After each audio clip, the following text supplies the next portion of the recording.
सुभाषितमयैर्द्रव्यैः संग्रहं न करोति यः सोऽपि प्रस्तावयज्ञेषु कां प्रदास्यति दक्षिणाम्। अयि अमूल्य निधेः संग्राहकाः संस्कृतसेवाव्रतिनः भाषानुरागिणः च दर्शकाः स्वागतम् अत्र भवतां सर्वेषां वार्तावली इत्याख्ये साप्ताहिके संस्कृतकार्यक्रमे। अहमस्मि अत्र स्वागतकर्ता भवतां मित्रं च गवीश द्विवेदी। अत्र अहं स्वागतोन्मुखा लता वशिष्ठा अपि तत्र भवतां सर्वेषां प्रियदर्शकानाम् अभिनन्दनं स्वागतं च करोमि। मित्राणि, भवन्तः जानन्ति एव यद् वार्तावली कार्यक्रमः संस्कृतश्रवणाय अद्भुतः कश्चन कार्यक्रमः अस्ति। जीवनसम्बद्धाः च विविधाः शिक्षाः इतः वयं सर्वेऽपि प्राप्नुमः। यतः अस्माकं प्रथमे एव केन्द्रज प्रभागे वयं प्रस्तुमः सुभाषितम्। तर्हि पश्यामः एतस्मिन् अंके समाविष्टम् अभिनवं सुभाषितम् एतत्। सत्यस्य वचनं श्रेयः सत्यादपि हितं वदेत् यद्भूतहितमत्यन्तम्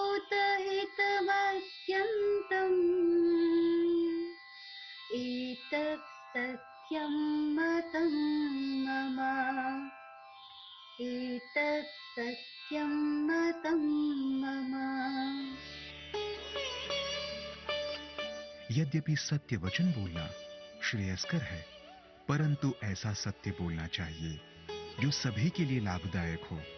नारद मुनि के अनुसार जो बात सभी का कल्याण करती है वही सत्य है।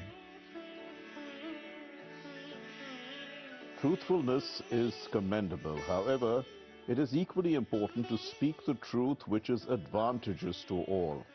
According to Narada Muni, the ultimate truth is that which is beneficial to the masses.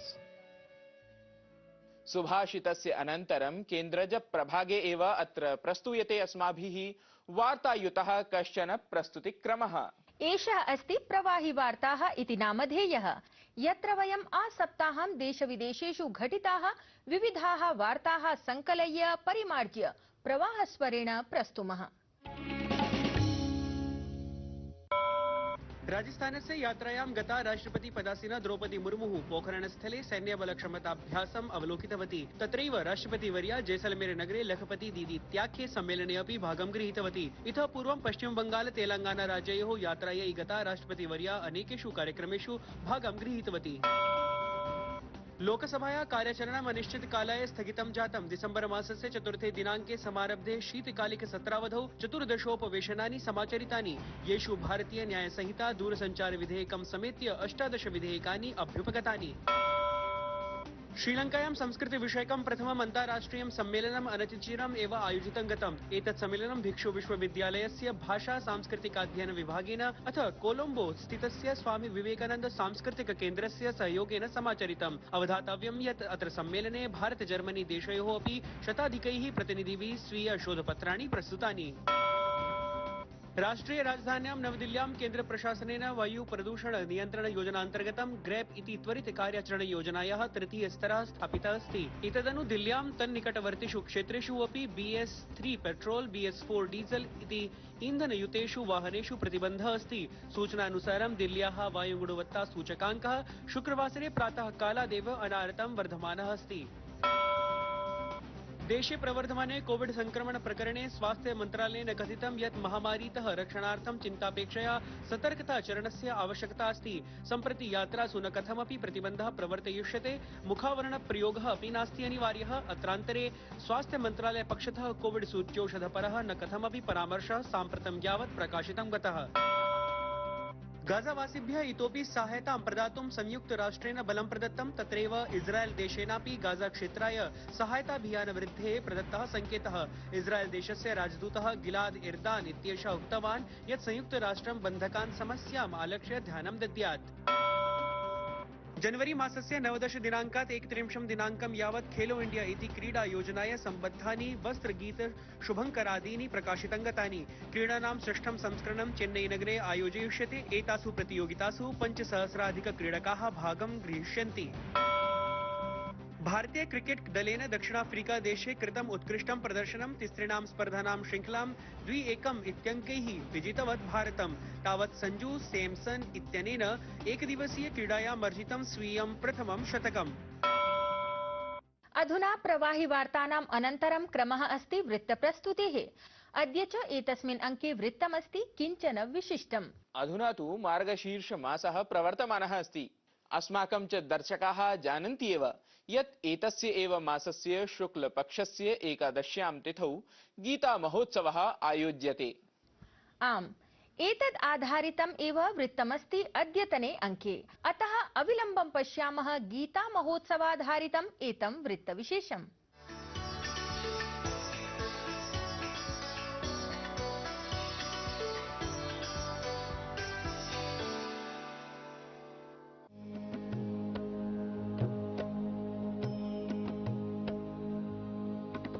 कर्मण्येवाधिकारस्ते मा फलेषु कदाचन मा कर्मफलहेतुर्भू मा ते सङ्गोऽस्त्वकर्मणि यत्र योगेश्वरः कृष्णो यत्र पार्थो धनुर्धरः तत्र श्रीरविजयो भूति ध्रुवानीतिर्मतिर्मम। सहस्रशः वर्षेभ्यः पूर्वं पावनधरायां धर्मक्षेत्रे कुरुक्षेत्रे स्वयं भगवतः श्रीकृष्णस्य मुखारविन्दात् प्रस्फुटितायाः श्रीमद्भगवद्गीतायाः एते कालजयी शब्दाः सन्ति। यैः शब्दैः रणभूमौ अर्जुनस्य मोहभङ्गः अभवत्। कुरुक्षेत्रस्य पावनधरा मानवतायाः महाग्रन्थस्य श्रीमद्भगवद्गीतायाः जन्मस्थली अस्ति। अथ गीता जयन्त्यवसरे कुरुक्षेत्रे ब्रह्म सरोवरं निकषा अन्ताराष्ट्रिय गीता महोत्सवः आचर्यते। एतस्मिन् महोत्सवे देशविदेशेभ्यः लक्षशः जनाः आगत्य अस्याः सांस्कृतिकयात्रायाः अद्वितीयम् अनुभवं प्राप्नुवन्ति। तीर्थयात्रिणां कृते कुरुक्षेत्रस्य 48 कोशपरिमिता परिक्रमा अत्रत्य विशेषतां भजते। ज्ञानस्य पराकाष्ठा कारणादेव गीता सर्वशास्त्रशिरोमणित्वेन उच्यते। केन्द्रीय गृहमन्त्री अमित शाहः अन्ताराष्ट्रिय गीता महोत्सवे भागग्रहणं कृतवान्। उक्तवान् च सम्पूर्ण विश्वस्य सर्वासां समस्यानां समाधानं गीतायाः उपदेशेषु अस्ति। 5000 साल से ज्यादा समय पहले यहां स्वयं भगवान श्री कृष्ण ने अपने श्रीमुख से गीता का उपदेश अर्जुन को दिया था। मैं कई लोगों को मिला हूं, दुनिया भर के कई विद्वानों को मिला हूं। सब ये मानते हैं कि व्यक्ति के जीवन की, अगर कोई देश है तो इसके समाज जीवन की और पूरे विश्व की सभी समस्याओं का समाधान गीता के उपदेश में समाहित है। इसके बाहर जाने की जरूरत नहीं। मानवतायाः अस्य महाग्रन्थस्य प्रकाशेन न केवलं भारतवर्षः अपि तु सम्पूर्णविश्वः प्रकाशितः भवति। गीता सा प्रेरणा अस्ति या जडचेतनयोः उचितानुचितयोः सत्यासत्ययोः च भेदज्ञानं बोधयति। श्रीमद्भगवद्गीता शोकमोहभयभ्रमेभ्यः मोचयित्वा सन्मार्गानुसरणाय प्रेरयति। गीता सकारात्मकोत्साहपूर्णविचाराणां परिचायिका अस्ति। विद्यार्थी भवतु वा शिक्षकः, नरः भवतु वा नारी, युवा वा वृद्धः, शासनं प्रशासनं, न्याय चिकित्सा सेना सुरक्षा कमपि कर्मक्षेत्रं गीतायाः अस्पृष्टं नास्ति। वस्तुतः शोकात् योगस्य, विषादात् प्रसादस्य, असत्यात् सत्यस्य, मृत्योः अमृतस्य, अंधकारात् प्रकाशस्य च यात्रा अस्ति श्रीमद् भगवद गीता। कर्मण्येवाधिकारस्ते वार्तावली वृत्तम डीडी न्यूज। मा कर्मफलहेतुर्भू मा ते संगोऽस्त्वकर्मणि।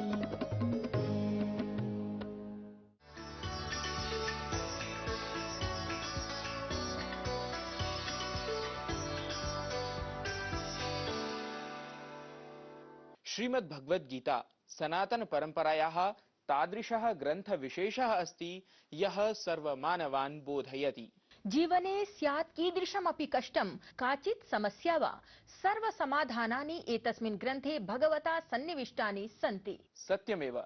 दर्शकाः तृतीय प्रभागे अद्य पश्यन्तु श्रीमद् भगवद गीता सम्बद्धं संवादम् एतम्।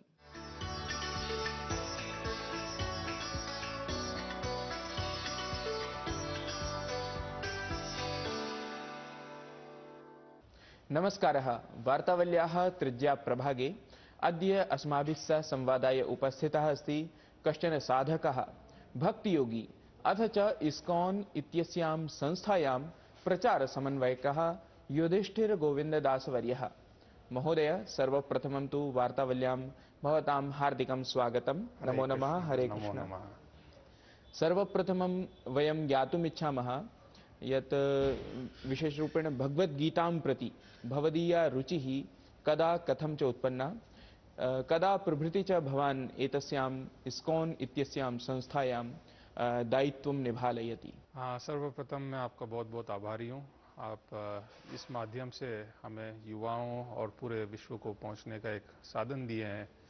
मेरी पर्सनल रुचि भगवद गीता में मेरे माता पिता के माध्यम से हुई, क्योंकि उन्होंने 70s में इस्कॉन में उन्होंने भाग लिया, उसमें ज्वाइन किए, और इस तहत मेरा जन्म भी यहीं इस्कॉन संस्था में हुआ था। तो जन्म से ही वृंदावन, हैदराबाद, चेन्नई, यहाँ जहाँ जहाँ उनकी सेवा नियुक्त की गई थी वहीं पे एक मंदिर के वातावरण में ही हुआ।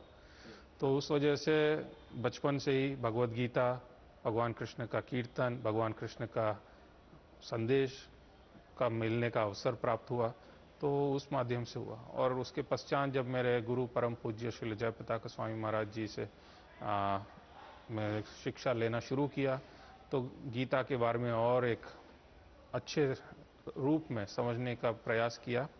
और ये माध्यम से जब मैंने प्रयास किया तो मैंने देखा कि इसमें इतना ज्ञान है, इतना सुंदर ज्ञान है जो पूरे विश्व के लिए भलाई कर सकता है, और स्वयं मेरे लिए तो कर ही रहा था। तो उस दृष्टि से मेरा और रुचि इसमें बढ़ गया था। भवान् जानाति एव श्रीमद् भगवद गीता समग्र विश्वाय वस्तुतः भारतपक्षतया एकम् अनुपमम् उदाहरणमस्ति।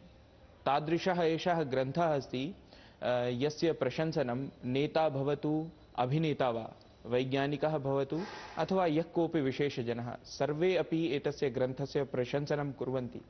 भवान् किं चिन्तयति एतस्मिन् विषये? आपको याद होगा शायद 2014 या 15 में प्रधानमंत्री श्री नरेंद्र मोदी जी गए थे जापान में। तो उन्होंने जब जापान के राजा को मिले थे तो उन्होंने उनको एक जापानीज भगवद गीता का भेंट किया था। और उसके पश्चात फिर प्रधानमंत्री जी से पूछा गया है आपने ऐसा क्यों किया, तो उन्होंने जवाब ये दिया था कि गीता से अच्छा ना ही मेरे पास कुछ देने लायक है, ना ही कुछ विश्व को लेने के लिए कुछ और है।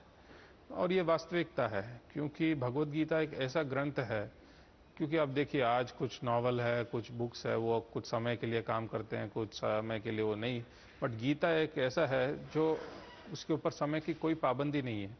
5000 साल पहले जो भगवान ने ज्ञान दिया आज भी हमारे लिए उतना ही उसका प्रासंगिकता अस्ति। और सिर्फ ऐसा नहीं कि सिर्फ भारतीयों के लिए है। एमर्सन, थोरियो, कार्ल युंग, आपके गांधी जी, सबके लिए वहाँ पे। और ऐसे नहीं कि सिर्फ उच्च दर्ज का है, नीचे ही नहीं, सबके लिए काम करता है। मैं आपको एक छोटा सा उदाहरण देता हूँ। कुछ वर्ष पूर्व हमारे एक भक्त से मेरा मुलाकात हुआ था वृंदावन में। वो थे मूलतः मॉस्को, रशिया से। तो मैंने उनसे पूछा आपने ये भक्ति योग को कैसे अपनाया, आप कैसे इस्कॉन से जुड़े?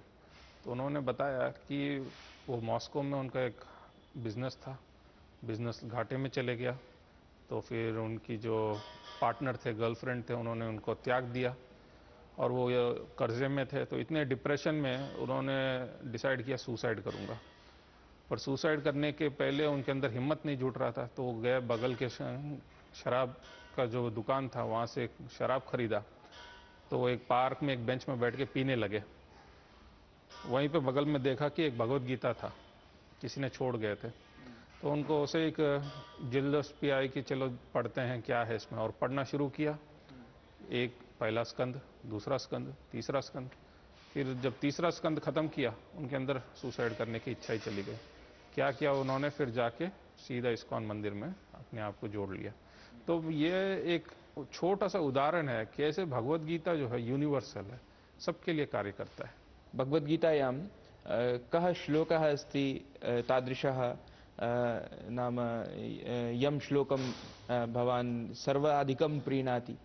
देखिए, हर 700 श्लोक जो है अपना एक खुद का एक संदेश देता है, बट अगर आप, क्योंकि आप बोल रहे हैं उसको एक संक्षिप्त रूप में एक कोई श्लोक पे आए, तो भगवान जब गीता में 18 स्कंद में कहते हैं सर्वधर्मान परित्यज्य माम एकम शरणम व्रज हम तम सर्व पापेभ्यो मोक्षयिष्यामि मा शुचा, वो मेरे और आचार्यों के अनुसार जो है गीता का सार है कि सब चीज़ को त्याग के भगवान के शरणों में चले जाओ और भगवान आपको संरक्षण देंगे। तो यही हमारे पूरे वैदिक ज्ञान का अल्टीमेटली स्वरूप यही है। श्रीमद् भगवद्गीतायाः प्रचाराय प्रसाराय च इस्कॉन संस्था तु अहर्निशं कार्यं करोति। परम एतस्मिन् वस्तुतः मार्गशीर्ष मासे किमस्ति वैशिष्ट्यं यदा इस्कॉन संस्था अथ अन्यानि अपि संघटनानि श्रीमद् भगवद्गीतायाः विषये श्रीकृष्णस्य विषये तत्र आसक्तिं दर्शयन्ति, वस्तुतः किमस्ति वैशिष्ट्यम् एतस्मिन् मासे? हाँ, भगवान आप देखेंगे कि गीता में भी ये कहते हैं कि हाँ, जैसे वेदों में मैं साम हूँ, तो भगवान बोलते हैं पर्वतों में मैं मेरु हूँ, उसी प्रकार मासों में भी मैं मार्गशीर्ष हूँ। तो ये हमारे लिए एक स्पेशल एक महीना है, क्योंकि भगवान जो है इसी महीने में गीता का संदेश भी अर्जुन को दिए थे। ऑफ कोर्स गीता का प्रचार प्रसार करना, अध्ययन करना हर समय उचित ही है, बट ये महीने में ज़्यादा एक ऊर्जा मिलती है, ज़्यादा एक प्रेरणा मिलता है, क्योंकि एक पूरा एक माहौल ही बनता है कि गीता का संदेश कैसे लोगों को तक पहुंचाया जाए। आप देखते हैं कि हरियाणा सरकार भी इस पे पिछले कुछ वर्षों से बल दे रही है। उनका जो गीता जयंती, अंतर्राष्ट्रीय गीता जयंती महोत्सव जो होता है, उसमें कैसे अलग अलग प्रकार के कार्यक्रम होता है, उसी प्रकार से इस्कॉन भी पूरे विश्व में गीता का प्रचार प्रसार ये महीने में जोर शोर से करते हैं। सेमिनार्स करना, गीता जयंती के दिन पूरा गीता पारायण करना, और साथ ही साथ इवन जेलों में भी जाके हम लोग गीता का ज्ञान बांटते हैं। युवाओं को कॉलेज में जाके, जैसे JNU जैसे क्षेत्रों में भी जाके वहाँ पे गीता का प्रचार करते हैं। और साथ ही साथ आप देखते होंगे कई सारे हमारे जो भक्त हैं, अमेरिका, रशिया, भारत, जहाँ पे अभी आप रशिया में -20, -15 के टेम्परेचर, वहाँ पे सड़कों पे खड़े होके लोगों को बांटते हैं। क्योंकि भगवान गीता में कहते हैं 18वें अध्याय में कि ये जो गीता का जो ज्ञान है, जो इसको दूसरों को बांटता है, उससे ज़्यादा ना कोई प्रिय है, ना कोई प्रिय होगा। तो यही भगवान के एक सेवा के भाव से हम देते हैं, ताकि अल्टीमेटली जन्म मृत्यु जरा व्याधि का ये चक्कर में सब लोग उलझे हुए हैं।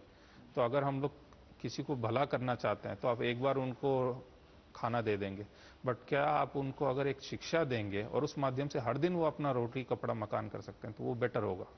तो उसी प्रकार से अगर आप एक बार उनको कुछ अच्छा बोल सकते हैं, एक बार उनके लिए कुछ अच्छा कर सकते हैं, बट आप अगर उनके हाथ में गीता दे दें और उससे वो अपना जीवन को सुधार सकें और परमात्मा से अपने आप को जोड़ सकें, तो इससे अच्छा क्या हो सकता है। तो ये दृष्टि है। तो एक और इसका महत्व ये है कि ये मार्गशीर्ष मास में ही मोक्षदा एकादशी पड़ती है, जिसके दिन भगवान कृष्ण ने ये पावन संदेश भगवद गीता का अर्जुन को दिया था। तो ये सिर्फ इस्कॉन ही नहीं, आप देखते हैं भारत के प्रत्येक घर में बहुत बड़े उल्लास और उत्साह के साथ मनाया जाता है। गीता का वहाँ पे पूजा होता है, गीता का पारायण होता है, कई लोग उस दिन व्रत रखते हैं एकादशी का। एक और विषय आपको जान के खुशी होगा कि अभी जो हाल ही में भगवान श्री राम का भव्य मंदिर का उद्घाटन होने वाला है 22 जनवरी को, तो इसमें इस्कॉन के जितने भी भक्तगण हैं पूरे विश्व से, वो भी बड़े उत्साहित हैं। तो इस तहत हमने डिसाइड किया है कि 4 एकड़ में 1 महीने का वहाँ पे कैंप लगाएंगे, जिसके माध्यम से प्रतिदिन 5000 जितने भी श्रद्धालु आएंगे उनमें से 5000 को हम बिठा करके भोजन पूरा पेट कराएंगे। साथ ही साथ वहाँ पे 200 भक्त देश विदेश से आएंगे और हर दिन सड़कों पे हरिनाम संकीर्तन करेंगे। और साथ ही साथ जितने भी भक्तगण आएंगे उनको हम गीता भागवत बांटेंगे। तो हमारा लक्ष्य है कि 2 लाख भगवत गीता को वहाँ पे लोगों को निःशुल्क बांटा जाए, ताकि ये भगवान कृष्ण का संदेश, भगवान राम का संदेश घर घर पहुँचे। श्रीमद्भगवद्गीतायाः विषये अधुना युवकानाम् अपि तत्र आसक्तिः अस्ति। प्रायः विज्ञानछात्राः अपि श्रीमद्भगवद्गीतां पठन्ति, स्वाध्यायं कुर्वन्ति। परं केचन तादृशाः अपि सन्ति येषां चिन्तनमस्ति किमर्थम् अद्यत्वे भगवद्गीतायाः अध्ययनं भवेत्। तेभ्यः भवदीयः कः सन्देशः अस्ति? अभी हाल ही में 3-4 महीने पहले मेरी अमेरिका का एक यात्रा हुआ था। तो मैं सैन फ्रांसिस्को और ये सब जगह पे जब गया था कार्यक्रम के लिए, तो मैंने ये देखा कि सड़कों पे आप इतने सारे लोग ड्रग्स लेके वहाँ पे होमलेसनेस में हैं। तो मेरा यही संदेश है कि आप देखिए, बाहर से कितना भी टेक्नोलॉजिकली आप एडवांस हो, आपके पास अच्छा जीडीपी हो, अच्छा करेंसी हो, अच्छा डिफेंस सिस्टम हो, बट अल्टीमेटली जब तक वो स्पिरिचुअल फाउंडेशन नहीं रहेगा संस्था में, ये आपका जो मूल फाउंडेशन है हमेशा वीक रहेगा। तो ये बिल्कुल उसी ही प्रकार है, आपके पास एक कचोरी है पर कचोरी के अंदर खोखला है। तो जब तक ये स्पिरिचुअल नॉलेज ना हो तो क्या फायदा। अस्तु महोदय, एतस्मै भगवद्गीतापरकसंवादाय भवान् समयं कल्पितवान्। तदर्थं दूरदर्शन समाचारपक्षतः वार्तावलीगणपक्षतः च भवते हार्दिकान् धन्यवादान् ज्ञापयामि। नमो नमः। हरे कृष्ण। हरे कृष्ण।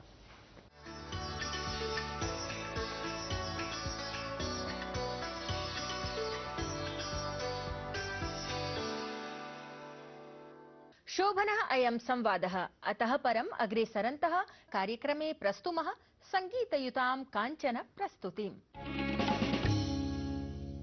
धर्मक्षेत्रे कुरुक्षेत्रे समवेतायुयुत्सवः मामकाः पाण्डवाश्चैव किमकुर्वत सञ्जय। कर्मण्यैव हि संसिद्धिम् आस्थिता जनकादयः लोकसङ्ग्रहमेवापि सम्पश्यन् कर्तुमर्हसि। एवं ज्ञात्वा कृतं कर्म पूर्वैरपि मुमुक्षुभिः कुरु कर्मैव तस्मात् त्वं पूर्वैः पूर्वतरं कृतम्। ब्रह्मण्याधाय कर्माणि सङ्गं त्यक्त्वा करोति यः लिप्यते न स पापेन पद्मपत्रमिवाम्भसा।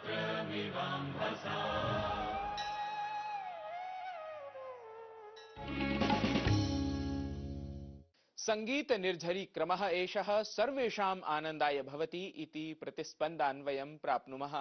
अथ संस्कृताय समर्पितः, संस्कृतेन प्रस्तूयमानः च एषः कार्यक्रमः भवतां सर्वेषाम् एव सहयोगेन सततं वर्धमानः भवतात् इत्येतदेव कामयमानाः वयं भवतः सर्वान् सततं स्वप्रतिक्रियाः अधोलिखितेषु सङ्केतेषु प्रेषणाय विनिवेदयामः। शैत्यकालेऽस्मिन् आत्मानं रक्षन्तः संस्कृतं सेवमानाः सर्वेऽपि सुखिनः स्याम।